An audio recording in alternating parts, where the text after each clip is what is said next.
পড়া আর পড়া। স্কুলের পড়া, কলেজ বিশ্ববিদ্যালয়ের পড়া, পড়াশোনার পাঠ চুকিয়ে কর্মস্থলে গেলেও পড়া, বিসিএস এই নিয়োগ ওই নিয়োগের পড়া। সমস্যা আরও কঠিন হয় তখন যখন পড়তে আর ভালো লাগে না, কিন্তু পড়তে তো হবেই, এর ছাড়া তো বিকল্প নেই। তবে কিছু কৌশল আছে যা অবলম্বন করলে পড়ায় মনোযোগ আনা সম্ভব। চলুন জেনে নেই শেষ বিষয়গুলো। আগে জানা দরকার অমনোযোগী ছাত্রছাত্রী বলে কি বিশেষ কোনো গোষ্ঠী আছে কিনা। আসলে তা নয়, মনোযোগ প্রয়োগ করার ক্ষমতা প্রত্যেকেরই আছে। ক্লাসের সবচেয়ে অমনোযোগী ছেলেটা যে সারাদিন ক্রিকেট নিয়েই থাকে, তাকে দেখুন টিভিতে খেলা দেখার সময় কি মগ্ন আর মনোযোগী। আবার পরীক্ষার আগে যখন 4 মাসের পড়া 1 সপ্তাহে শেষ করতে হবে, তখন কি গভীর আর মনোযোগ দিয়ে আপনি পড়তে পারে। অর্থাৎ মূল বিষয়টি হচ্ছে আপনি অন্য কাজে যতটা গুরুত্ব দিচ্ছেন পড়াশোনাকে ততটা দিচ্ছেন না। কিন্তু পরীক্ষার আগে আপনার ধ্যানজ্ঞান হচ্ছে পড়া, তাই তখন আপনি ঠিকই পড়তে পারছে। আস্তে আস্তে পড়াশোনায় সেই আগ্রহটা সৃষ্টি করতে হবে, তাহলেই পড়া তাড়াতাড়ি মুখস্থ হবে। কিন্তু কিভাবে আনবে এই আগ্রহ? এমন নিজ বিষয়ে আবার আগ্রহ আনা যায় নাকি? হ্যাঁ যায়। এজন্য আপনার দরকার কিছু মোটিভেশন। আর এই মোটিভেশন এক একজনের জন্য এক এক রকম হবে। বইটাকে হাতে তুলে নিন, চিন্তা করুন কি ভয়ঙ্কর প্রতিযোগিতা চলছে চাকরির বাজারে। এর মাঝে টিকে থাকতে হলে সময় কাজে লাগাতেই হবে। মনে রাখবেন একটি চিরন্তন সত্যি কথা, বর্তমানের প্রতি মুহূর্তের অপচয়ের জন্য আপনাকে ভবিষ্যতে মূল্য দিতে হবে। অনেকের আবার স্টুডেন্ট লাইফেই জীবন সঙ্গী বা সঙ্গিনী খুঁজে নেওয়া হয়ে যায়। এতে অনেকেই এক বাক্যে বলবেন এদের জীবন শেষ। কিন্তু একটু পজিটিভ হলে দেখবেন এর ভেতরও ভালো দিক আছে, কারণ এটি আপনার জন্য অনুপ্রেরণা হতে পারে। আপনার সাথীটির জীবন সাজাতে হলে আগে তো আপনার নিজেকেই স্বাবলম্বী হতে হবে। এখন নিজেকেই নিজে প্রশ্ন করুন, পারবেন শুধুমাত্র আর্থিক অক্ষমতার জন্য নিজের প্রিয় মানুষটিকে অন্যের কাছে বিসর্জন দিতে?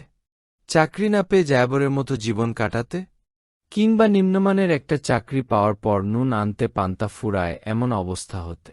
তাই বলছি, সময় ফুরিয়ে যায়নি।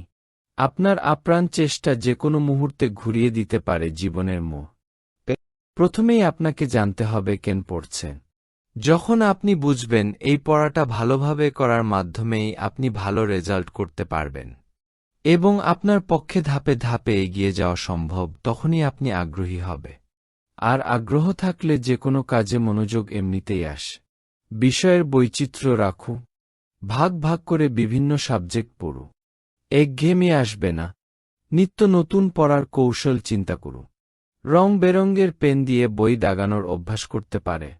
এটিও পড়াকে আনন্দঘন করে তুলতে সাহায্য করে।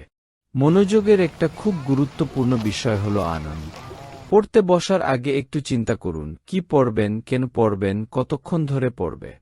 পড়ার আগে কিছু টার্গেট ঠিক করে নিই, যেমন এত পৃষ্ঠা বা এতগুলো অনুশীলনী পড়ব।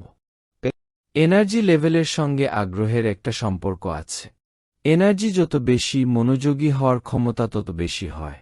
আর অধিকাংশ ছাত্রছাত্রীর দিনের প্রথম ভাগেই এনার্জি বেশি থাকে। তাদের ক্ষেত্রে দেখা গেছে যে পড়াটা দিনে 1 ঘন্টায় পড়তে পারছে, সেই একই পড়া পড়তে রাতে 1.5 ঘন্টা লাগছে। তাই কঠিন, বিরক্তিকর ও একঘেয়ে বিষয়গুলো সকালের দিকেই পড়ু। একটানা না পড়ে বিরতি দিয়ে পড়বে। কারণ গবেষণায় দেখা গেছে সাধারণত একটানা 40 মিনিটের বেশি একজন মানুষ মনোযোগ দিতে পারে না। তাই একটানা মনোযোগের জন্যে মনের উপর বল প্রয়োগ না করে প্রতি 30-40 মিনিট পড়ার পর 5-10 মিনিটের একটা ছোট্ট বিরতি নিতে পারে। পড়তে পড়তে মন যখন উদ্দেশ্যহীনতায় ভেসে বেড়াচ্ছে জোর করে, তখন বইয়ের দিকে তাকিয়ে না থেকে দাঁড়িয়ে পড়ুন। তবে রুম ছেড়ে যাবেন না। পড়ার পরিবেশ আপনার মনোযোগ তৈরিতে তাৎপর্যপূর্ণ ভূমিকা রাখতে পারে। আপনার চোখের পরিধির মধ্যে বইয়ের আশেপাশের কোনো আকর্ষণীয় বস্তু, ছবি, শোপিস, মোবাইল যেন চলে না আসে তা খেয়াল রাখতে হবে। এজন্য সাদামাটা পরিবেশে পড়ার চেষ্টা করতে হবে। পড়তে বসলেই বাইরের হাজারো কাজের কথা মনে আসে। কিন্তু সাবধান, পড়তে বসার আগে কোনো অসমাপ্ত কাজে হাত দেবেন না, বা সেটার কথা মনে এলেও পাত্তা দেবেন না। চিন্তাগুলোকে বরং একটা কাগজে লিখে ফেলুন। ভিডিওটি ভালো লাগলে সাবস্ক্রাইব করতে ভুলবেন না।